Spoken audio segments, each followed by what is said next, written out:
Big love shoutout guys, Kitirawi UK. Ayan, panibagong araw, panibagong video na naman tayo. Good morning sa lahat ng mga nagkakape. Kahit wala akong kape. So, ayan. Salamat sa mga nanood ng aking first video about kapihan ni Kitirawi. Title ng mga panahon na una kong pagpunta sa abroad. So, ayan. Salamat sa inyong mga comments. Salamat sa mga nag-view. Na-appreciate ang aking video. Ayan. Shout out kay Queen Selection Fatima Churro. Fatima Churro UK. New Terrace Gardening. Chin May Panda 66. Shout out to you. Claudine Valencia. Of course. Team BGM. Isis Twins, ayan ang ating very supportive na Isis Twins, Aldrin Escano, ayan, El Carwell, Fatima Kusay, and Claudine Valencia. At the moment, sila yung mga nag-comments. Ayan, salamat sa inyo guys.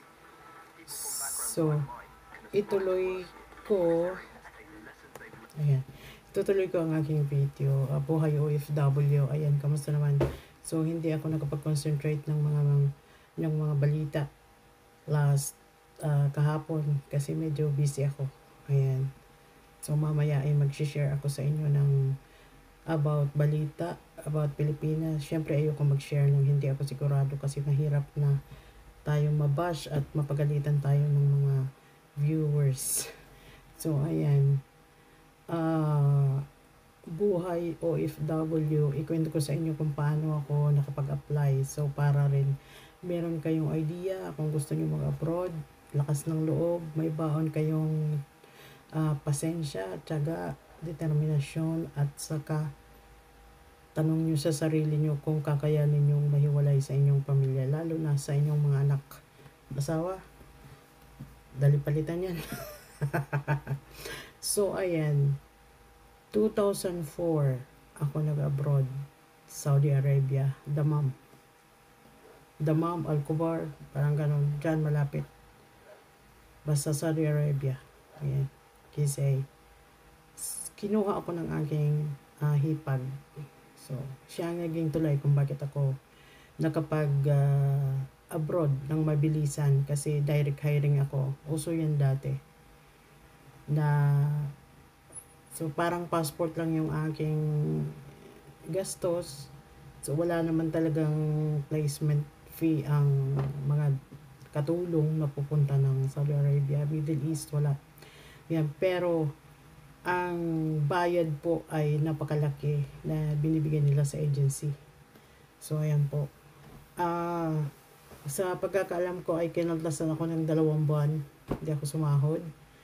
Pero, hindi naman yun napunta sa, kasi bayad na kasi agency, parang napunta yata yun sa, kasi direct hiring ako. So, napunta yata yun sa aking hipag. Yun ang pagkakalam ko. Parang, kasi kinuha niya ako, siyang nag-recruit sa akin. So, ang bayad is napunta sa kanya. To make a story short, so, ang unang-unang super duper na hindi mo kakayanin, parang hindi kakayanin, pero nakaya ko naman. Nakaya naman ang lahat ng nag-abroad, homesick. Lalo na may naiwan kang mga maliliit na anak. Kagaya ko, nag-abroad ako is, ang aking kambal, ang bunso namin ay 6 na taon lang. Ang natatandaan ko pa palagi, natandaan ko pa talaga ang sinabi niya sa akin na, "Ma, pag uwi mo, dala ka ng tinapay kasi gano'n naman mga bata. Pag umalis ka, so kailangan may pasalubong, lalo na doon sa atin. Tinapay, candy, kahit na anong saging. Simpleng bagay galing sa palengke. Kasi palengke lang naman ang kaya kong puntahan na market. Ayan. So, sobrang sakit sa dibdib. Lalo na yung umalis ka na, iwanan mo yung pamilya mo na hindi mo alam kung anong meron doon. Walang idea kung anong meron sa abroad. Walang experience, walang ganun. Tapos pagdating ko is isinalang ako sa tagaluto. Tagaluto pala ako. Samantala wala talaga akong alam sa luto. So, ayan na nga, ginawa akong tagaluto doon na hindi ko talaga alam kung anong alam kong luto. Syempre, basic, kanin, itlog, tinola, sinigang, prito. Yun lang ang kayang lutuin. Mahirap lang kami, di ba? So, ayun. Ang homesick ay 3 months, 4 months. Araw-araw ko umiiyak. Siyempre, ang anak ko, maliit pa yung kambal. Siyempre, tawag sa akin. Tapos, mag-aaral na yung kambal, ayaw gumising. Magkikinder na sila. Parang ganon. Kinder doon 6 na taon nag-uumpisa mag-aaral sa Pilipinas. Yun ang pagkaalam ko. Pero yung kambal ko, 6 na taon nag-aaral na sila. So, ayaw gumising sa umaga. Umiiyak, iyak, wala ako doon. Di alam. Basta, so, yun ang sobrang nakakalungkot na pangyayari kapag nag-abroad. Tapos yung pinakabunso ko talaga ay sabi niya sa akin, kasi ayaw gumising, so tinatawagan nila ako. Ayan, si Kambal ayaw mag-aaral, ayaw pumasok. Sabi niya sa akin, ang sumbong niya is, ayaw ko na lang mag-aral kasi ang dami nagagalit. Lahat na lang sila nagagalit, lahat na lang sila. Syempre, pinapagalitan siya, but ayaw niya gumising, kailangan pumasok na. So, yun yung natatandaan ko. Tapos, ayun na nga, natapos ko ang 2 years na kontrata ko sa Saudi Arabia. Na sobrang liit ng sahod ko. Magkano lang aking sweldo? $160. Isipin nyo kung anong mararating ng $160. Parang 16,000 pesos sa Pilipinas. 2004. Ayan. So, hindi kami nakapag-survive sa ganun.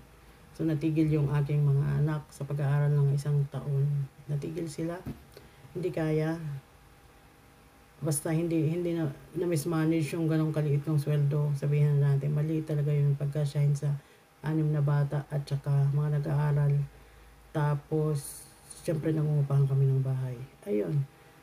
At least nakasurvive ako at nakauwi ako ng maayos ng Saudi Arabia. Sobrang napakaraming karanasan ang 2 years.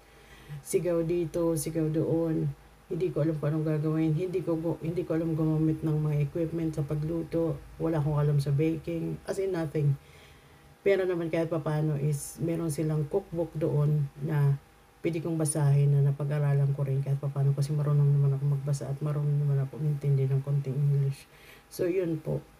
Kaya yun sa mga gusto mag-abroad talaga magbaon katagalaga ng napakahabang pasensya, tiyaga, at saka sumunod ka talaga doon sa batas nila kasi iba doon.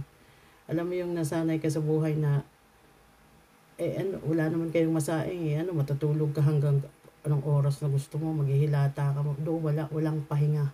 Ibang klase ang buhay Middle East. Ibang klase doon, as in hating gabi tulog ka, anong pakialam nila, gigisingin ka, basta ibang-iba ang pagkain.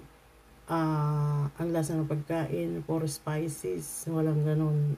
Kung tayo nakakain natin ang simpleng paksiw at saka kanin, doon hindi iba. Sobrang daming proseso ng pagluluto, pero kahit papaano natuto ko. So yun yung baon ko, yun yung experience ko sa Saudi Arabia, na kahit papaano natuto talaga akong magluto kasi sinalang talaga sa kusina. Mayaman din yun ng pamilya at saka sobrang laki ng bahay nila. Syempre kapag nandun ka naman sa ibang bansa is air condition, doon mo naranasan naman yung sumakay ng sasakyan na nga mamahalin, hindi ako marunong nga magbukas.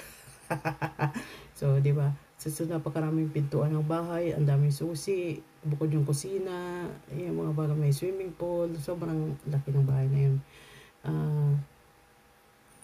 Malaking pamilya din yun, maraming magkakapatid. So ayan, medyo busy yung bahay na yun. So ayun nga, yun yung buhay ko sa Saudi Arabia. Yun yung ang kwento na kung paano ako nakapag-abroad. Napakarami pa. So sa mga susunod pa marami pa tayong kwento.